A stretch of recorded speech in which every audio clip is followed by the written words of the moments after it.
عمرك سمعت عن مجمع سكني ب1000 دينار؟ أصدقائي، اجينا اليوم لمحافظة بابل منطقة الشوملي حتى نشوف شلون الإرادة تصنع المستحيل.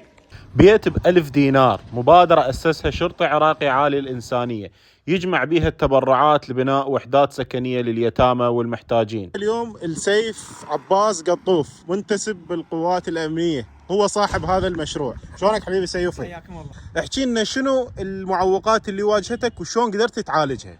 طبعا كان المعوق الوحيد هو دوامي، وقياده قوات الشرطه الاتحاديه الحمد لله وشكر دعمت من هذا الجانب، لكن بالجانب الاخر العراقيين كرماء وما خلوني واقف.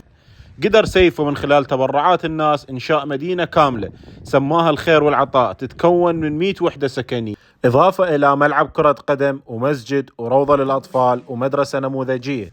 هاي المدرسة اللي كملها سيف بمدة قياسية 7 أشهر، يمكن قلت لي سيوفي؟ تقريبا هذه 6 اشهر. 6 أشهر. كم صف؟ كم؟ هذه طبعا بناء طابوق، أي نعم. اساس صف، شغل درجه اولى، ضم 12 قاعه دراسيه وادارتين وثلاث غرف معلمين ومختبرات عدد 2. ويمكن سمعت هم تكلفتها بسيطة كلش، تكلفتها 160 مليون 160 يعني شيء قليل بالنسبة للمدرسة.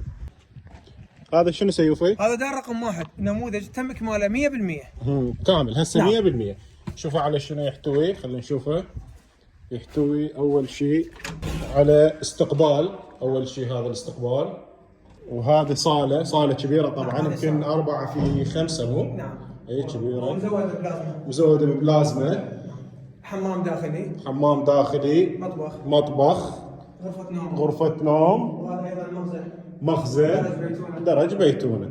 طبعا مساحه 130، مساحه بناء 95، تكلفه اجماليه لهذا الدار هو 15 مليون دينار ويوزع مجانا. حلو. كيف هاي شنو هاي؟ هذه الروضه، الجانب التربوي للاطفال مهم جدا. هذه روضه ضم قاعتين تعليميه واداره وغرفه معلمات، وهذه راح تكون اشبه بالقاعه لحفظ الاطفال من الحر والبرد، راح تكون مزوده ببلازما واجهزه تربيه وتدفئه. ما يقدر. لا كسر الله يبارك. والله عرفت شلون الإرادة تصنع المستحيل. هذا سيوفي مثال على شلون اشتغل وشلون عمل في سبيل يحقق هذا الإنجاز، ومحقق إنجازات هو قبلها طبعا مو؟ نعم.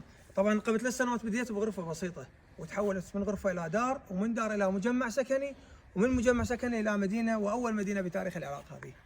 بارك الله بيك والله يوفقك، ونطلب من الناس ان تدعمك وتدعم شكو مشروع هيك ناجح وبيه خير للناس يعني. طبعا هذه صدقة جارية وسنة حسنة وباب رزق للشباب اللي قاعد تشتغل عن العاطلة عن العمل، وهو الهدف الأسمى بناء أوطان وملاذ آمن للعوائل المتعاففة. وما كان لله ينمو اكيد. نعم الحمد لله. الله يوفقك.